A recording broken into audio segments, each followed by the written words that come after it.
చీరాల విషయం అందరికీ గుర్తుంది, ఈ మధ్యగా జరిగింది.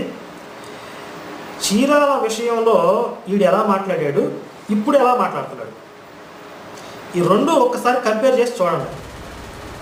మన వాళ్ళ మీద అటాక్ చేసి ఫిజికల్గా దాడి చేసి కొట్టి అన్యాయంగా కేసులు బుక్ చేసి వాళ్ళందరినీ అరెస్ట్ చేయించి మేసాలు తొడలు కొట్టి అక్కడ, అంటే ఇవన్నీ చేయించింది ఈడు కాదు, అనవసరంగా అక్కడికి వెళ్ళి పూసుకున్నాడు.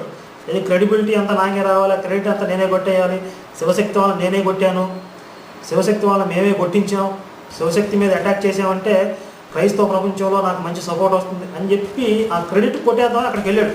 లేదా మరి వాళ్ళకి వీళ్ళకి ఏదైనా కుమ్మక్క అయ్యాడో ఆ విషయాలు ముందు ముందు ఏమైనా తెలుస్తాయేమో.